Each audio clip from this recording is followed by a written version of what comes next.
Shalom, Bapak Ibu Saudara-saudari yang terkasih dalam Kristus Yesus. Kita kembali bertemu di ibadah harian keluarga Sabtu 4 April 2026. Sebelum kita mulai, kita berdoa. Damai sejahtera yang daripada Allah Bapa dan dari anaknya Tuhan Yesus Kristus, itulah yang menyertai kamu. Amin.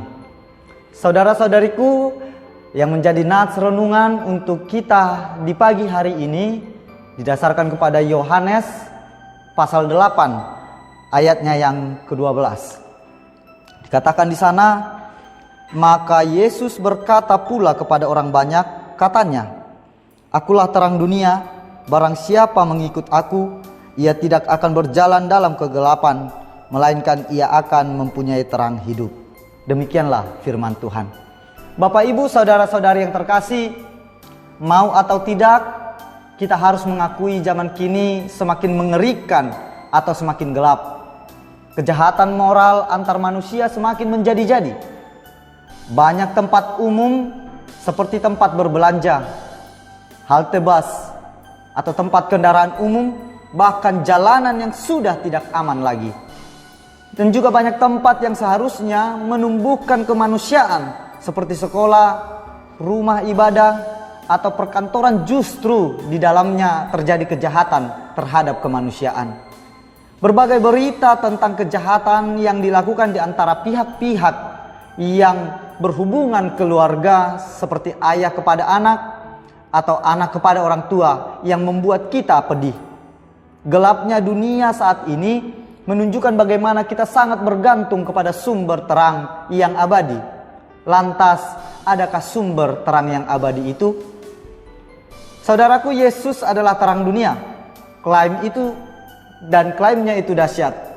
Ia menggunakan ungkapan "aku adalah" identik dengan pernyataan nama Allah kepada Musa. Jika kita baca di Keluaran 3 ayat 14 yang berkata, "Aku adalah aku."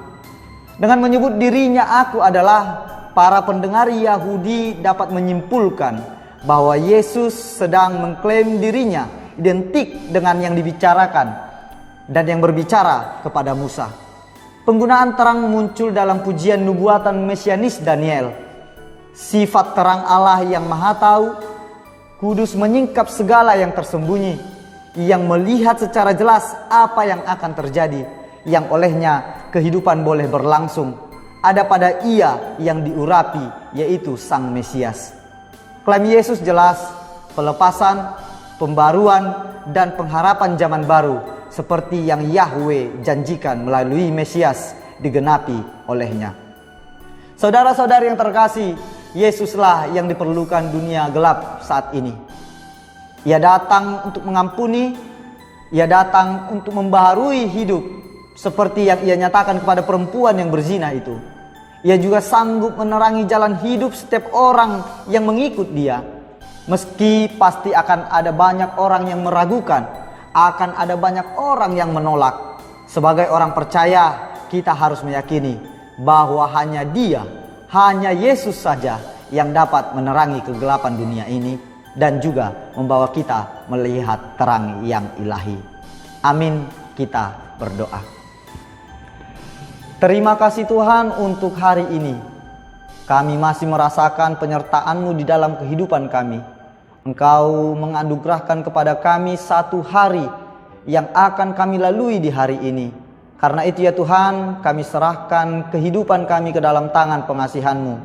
Biarlah hari ini kami dapat melakukan seturut dengan firman-Mu, seturut dengan kehendak-Mu. Dan pakailah kami ya Tuhan menjadi saluran berkat untuk setiap orang yang berada di sekitar kami. Kami serahkan kehidupan kami serahkan segala pergumulan kami ke dalam tangan pengasihan-Mu. Berkati para jemaat-Mu yang bergumul karena perekonomian, yang bergumul karena keluarga, yang bergumul karena kesehatan. Kami yakin dan percaya bahwa Engkau sanggup membawa kami keluar dari setiap pergumulan kami. Dan biarlah nanti kami menyatakan bahwa Engkau adalah terang bagi kehidupan kami, dan kami dapat merasakan dan membagi terang itu kepada sesama kami yang berada di sekitar kami. Terpuji dan termulialah nama-Mu, kekal sampai selama-lamanya. Dalam Kristus Yesus kami berdoa dan mengucap syukur. Anugerah dari Tuhan kita Yesus Kristus, kasih dari Allah Bapa, dan persekutuan Roh Kudus, itulah yang menyertai kamu. Amin.